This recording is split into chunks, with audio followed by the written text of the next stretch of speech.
अब बात करते हैं सेल्स के शेप्स की, कि हमारे सेल की शेप कैसे होती है। तो हमारे सेल की शेप होती है, डिपेंड करती है उसके फंक्शन पर, कि उसका फंक्शन क्या है। ठीक है, एग्जाम्पल के लिए देखो, मैंने यहाँ पे नर्व सेल बना रखी है। ठीक है, अब नर्व सेल का काम होता है सेंसेशन का। हमारी बॉडी को कोई टच कर रहा है, उसकी सेंसेशन जो करता है वो होता है हमारा नर्व सेल। ठीक है, अब नर्व सेल जितना ज्यादा उसका एरिया होगा उतनी ज्यादा सेंसेशन करेगा। बिल्कुल करेगा, है ना। जैसे इसकी शेप इस तरीके की बनाई गई है। ये स्मूथ मसल सेल है, ये स्पर्म सेल है, इसको मूवमेंट करनी होती है। ठीक है, रिप्रोडक्टिव ट्रैक्ट में, तो इसमें क्या होगा, इसके लिए फ्लैजिला दे रखा है इन्होंने मूवमेंट करने के लिए सेल के पास। ये क्या है, आरबीसी है, रेड ब्लड सेल, जो हमारी बॉडी में ऑक्सीजन और CO2 की कैरी करती है। एक मतलब हमारे लंग्स में ऑक्सीजन गैस करवाती है और पूरी बॉडी के अंदर ऑक्सीजन और CO2 को ट्रेवल करवाती है। कौन होती है वो, आरबीसी हमारी। इसकी शेप इस कुछ इस तरीके की बनाई गई है, नेचुरली है। ठीक है, उसके बाद ये बात करें डब्ल्यूबीसी की। डब्ल्यूबीसी ये हमारी डब्ल्यूबीसी है, ये हमारा ओम, ये ओवम सेल है। ठीक है, फीमेल ओवम सेल। समझ में आई बात। स्मूथ मसल सेल है ये, जितनी डिफरेंट तरीके से शेप उसकी मैंने आपको रिप्रेजेंट कर दी, यानी हर सेल की उसके फंक्शन के अकॉर्डिंग शेप अलग अलग है। अब बात करते हैं सेल के टाइप्स की। ठीक है, हमारे सेल के दो टाइप होते हैं न्यूक्लियस के बेसिस पर। ठीक है, on the basis of nucleus there are the two types of cell, first prokaryotic cell and second eukaryotic cell. कौन सा, पहला प्रोकैरियोटिक सेल और दूसरा यूकैरियोटिक सेल। ठीक है, आओ देखते हैं इनके बारे में क्या होता है। प्रोकैरियोटिक सेल वो सेल होती है जिसके अंदर न्यूक्लियस वेल डेवलप्ड नहीं होता। मतलब प्रोकैरियोटिक सेल एक ऐसी सेल होती है जिसके अंदर न्यूक्लियस क्या होता है, हमारा वेल डेवलप्ड नहीं होता। मतलब न्यूक्लियस के ऊपर न्यूक्लियर मेम्ब्रेन अब्सेंट होगी और पूरा का पूरा जेनेटिक मटेरियल, यानी उसके अंदर जो भरा हुआ पदार्थ होता है न्यूक्लियस के अंदर, वो पूरा का पूरा सेल के अंदर फैला हुआ होगा। ठीक है, समझ में आ गई बात। उसके बाद membrane bound cell organelle are absent.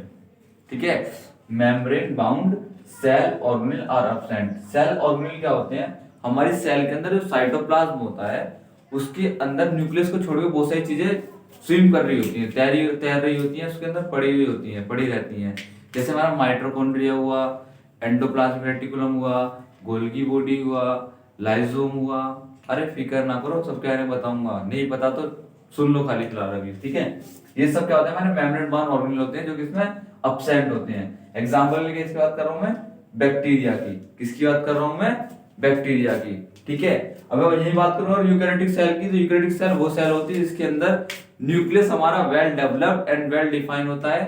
Nuclear membrane उस पर चढ़ी हुई होती है और अच्छा कोइल्ड एकदम सेंटर में फिट रहता है एकदम। ठीक है, पूरा पूरा जेनेटिक मटेरियल हमारे सेल के सेंटर में एकदम फिट रहता है एक कोइल के अंदर, जिसको हम बोलते हैं न्यूक्लियर मेम्ब्रेन। ठीक है, समझ में आई बात।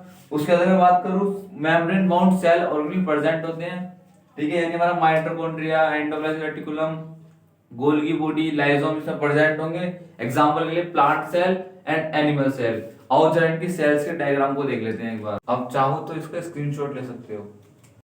आओ देखते हैं इस चैप्टर कुछ इंपॉर्टेंट डायग्राम्स को। ठीक है, ये मोस्टली एग्जाम में पूछे जाते हैं, या तो ये डायग्राम्स पूछे जाएंगे या आपसे इनके बीच में डिफरेंस पूछा जाएगा। जरा आप देखो दोनों डायग्राम में डिफरेंस क्या दिख रहा है आपको। हाँ सही पकड़े हो आप, बिल्कुल सही पकड़े हो। कि सबसे पहली बात है इनकी शेप का डिफरेंट है, दोनों की शेप भी अलग अलग है। Very good. और क्या डिफरेंस हो सकता है इनमें, इनमें जो पहला डिफरेंस दिख रहा है मुझे, जो मुझे दिख रहा है बताता हूँ आपको मैं, वो है सेल वॉल का। प्लांट सेल में सेल वॉल होती है, ठीक है, एनिमल सेल में नहीं होती है। दूसरी बात, प्लांट सेल के अंदर वैक्यूल होता है सेंटर में और लार्ज साइज का होता है, जो कि एनिमल सेल में अपसेंट होता है। ठीक है, तीसरी बात जो मुझे दिखाई दे रही है वो ये है, प्लांट सेल में क्लोरोप्लास्ट होता है, एनिमल सेल में अपसेंट होता है।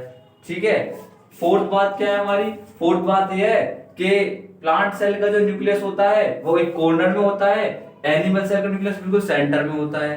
ठीक है, फिफ्थ बात कौन सी है हमारी, पांचवी बात ये है कि एनिमल सेल में सेंट्रियोल्स होते हैं जो कि प्लांट सेल में अपसेंट होते हैं। समझ में आया आपको सबको ये बात, बहुत अच्छे। तो कुछ इस तरह के डिफरेंस हमें दिखाई देता है प्लांट सेल में और एनिमल सेल में। बहुत ज्यादा एग्जाम में पूछा जाता है, या तो ये पूछा जाता है या इन दोनों के बीच में डिफरेंस। अगर ये नहीं आते तो फिर आता है हमारा टाइप ऑफ सेल पे डिफरेंस आता है, प्रोकैरियोटिक सेल और यूकैरियोटिक सेल पे। ठीक है, अब जरा देख लेते हैं कॉमन क्या क्या चीजें हैं। सबसे मेन जो कॉमन होता है, यूनिवर्सल है, हर सेल में होती है, वो क्या है हमारा main, cell membrane. Cell membrane एक यूनिवर्सल मेम्ब्रेन है जो कि हर सेल में पाई ही जाएगी, ठीक है, चाहे वो सेल कोई सी भी हो, ठीक है। आगे देखते हैं कॉमन क्या है, साइटोप्लाज्म दोनों सेल में प्रेजेंट है, राइबोसोम्स दोनों सेल में प्रेजेंट है, गोल्गी बॉडी दोनों सेल्स में प्रेजेंट है, एंडोप्लाज्मिक रेटिकुलम रफ वाले भी और स्मूथ वाले भी दोनों सेल में प्रेजेंट है। हमारे राइबोसोम्स, लाइसोसोम्स, माइटोकॉन्ड्रिया, ये सारी चीजें और हमारा न्यूक्लियस दोनों ही सेल्स में कॉमन है। समझ में आई आपको ये बात? तो ये थी हमारी प्लांट सेल और एनिमल सेल। इसी के साथ मैं आपसे लेता हूं विदा, ठीक है। अगले आने वाले लेक्चर बहुत ही अच्छे होने वाले हैं क्योंकि इसमें हम करेंगे सेल का टूर, सेल के अंदर क्या क्या होता है, कैसे कैसे स्ट्रक्चर्स होती हैं, उनके क्या फंक्शन होते हैं, इन सब के बारे में हम जानेंगे, ठीक है।